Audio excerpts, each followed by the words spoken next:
All right, the Michael Brown shooting now turns to the grand jury investigation, and there's, of course, controversy with that.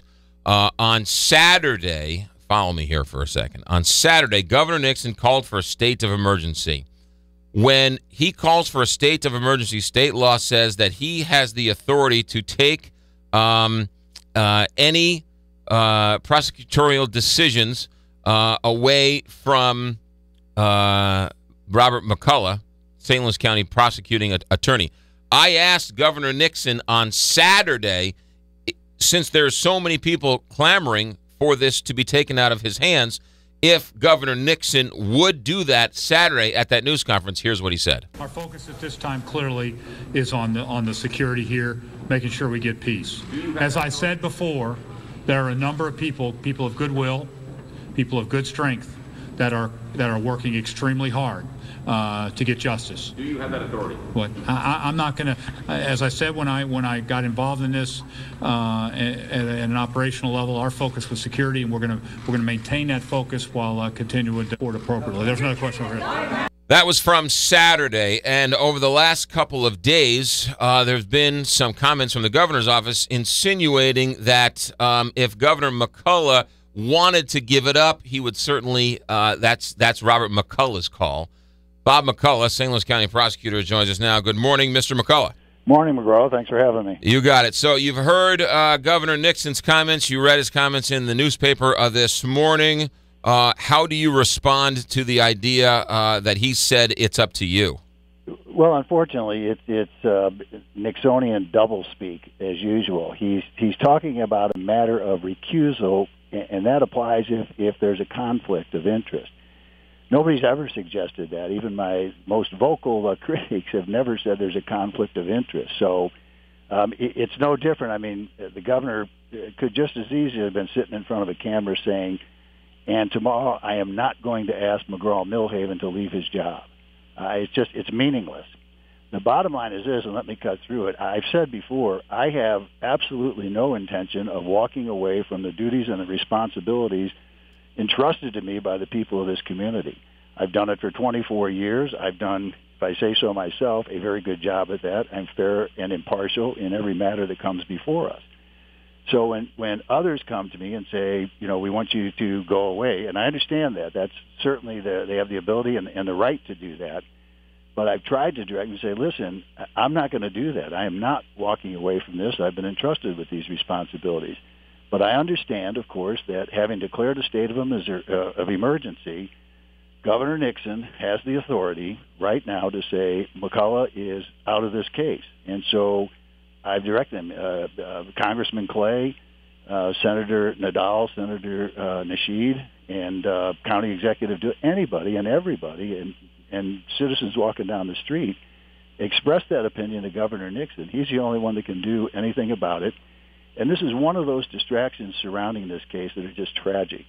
We're losing focus of why we're all here, and we want to get to work. We want to get started.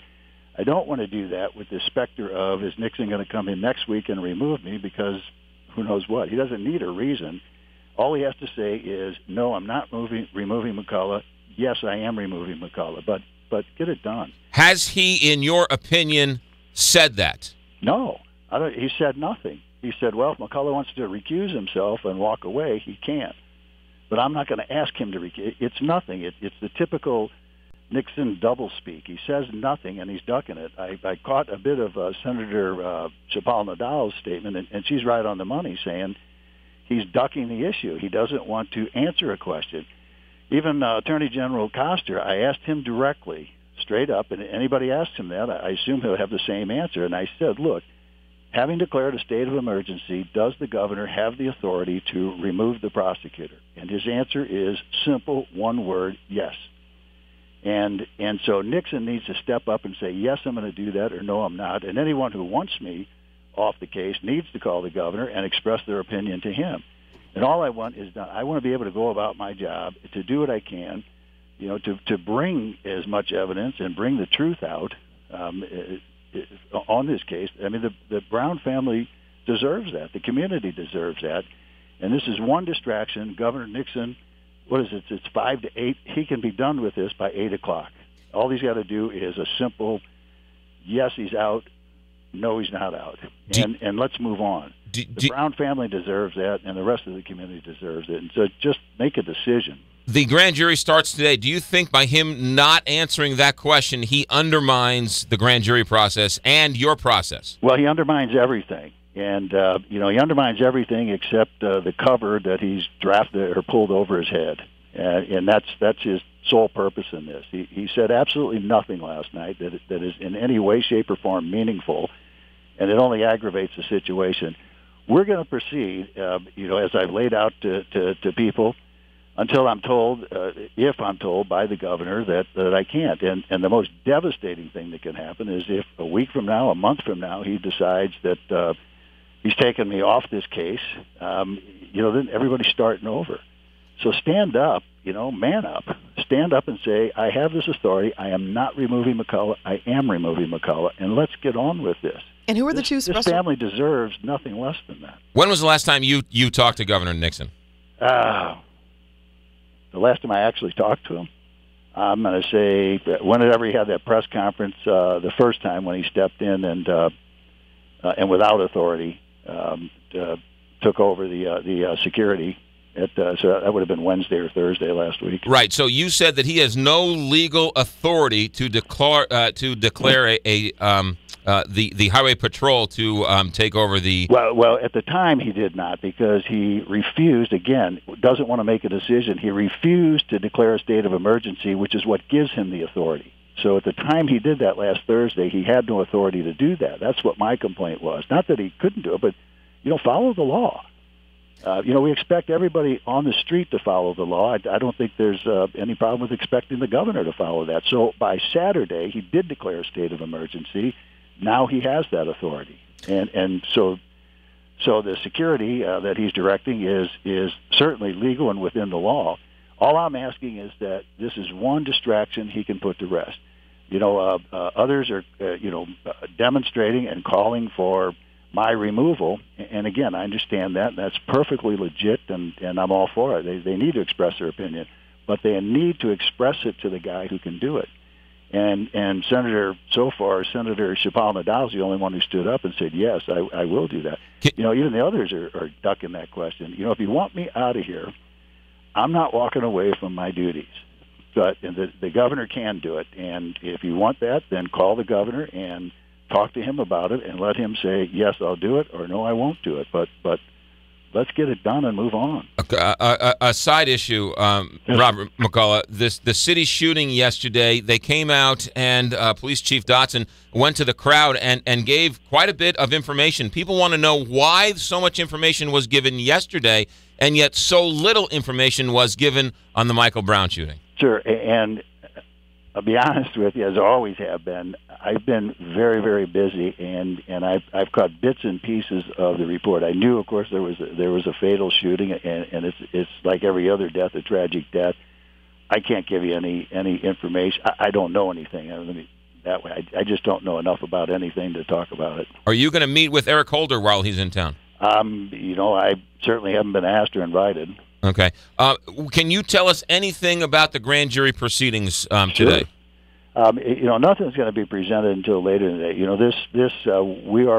We are beginning the presentation, and of course I find that incredible that somehow now we're rushing it. Before we weren't doing anything, but aside from that, we're going to go about our business. We will present absolutely everything to this grand jury.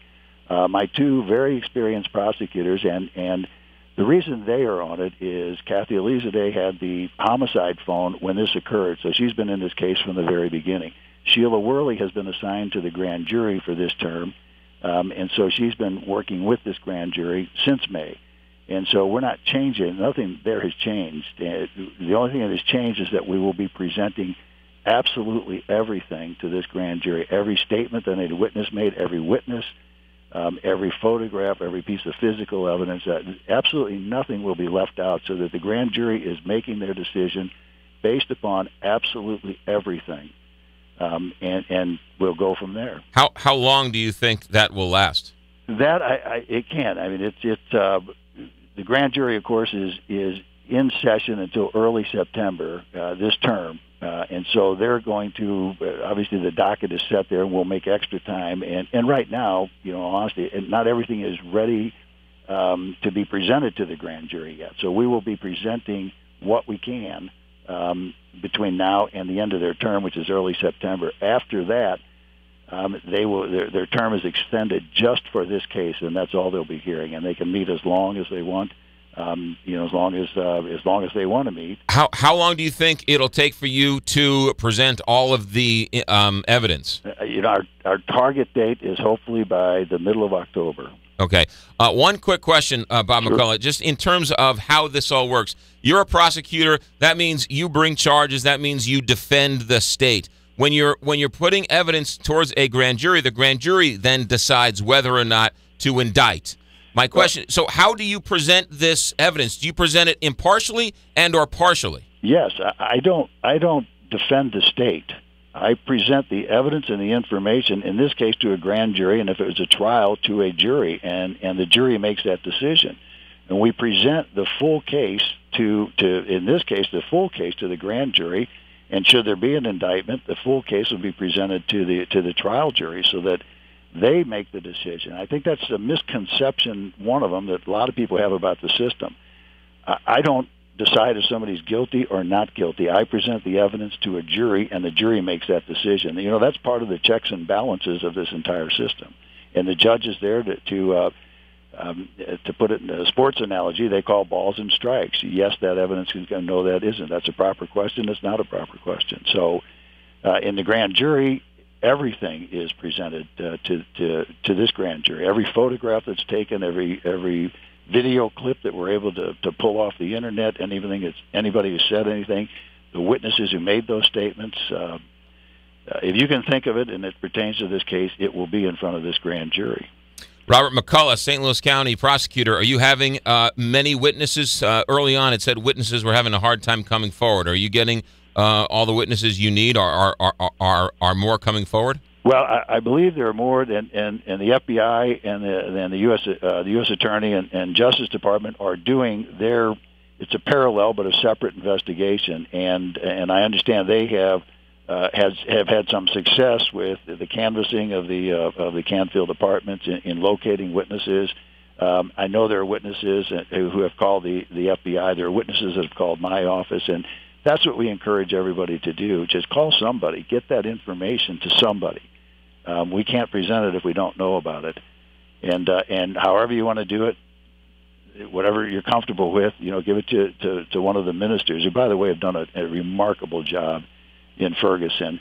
But get it to them, and they'll get it to us. So we just need all of that because we want to present absolutely everything to the grand jury. Robert McCulloch, St. Louis County prosecutor. I'm sorry, Kelly, we're out of time. Robert McCulloch, thank you for yours. We'll join ABC News already.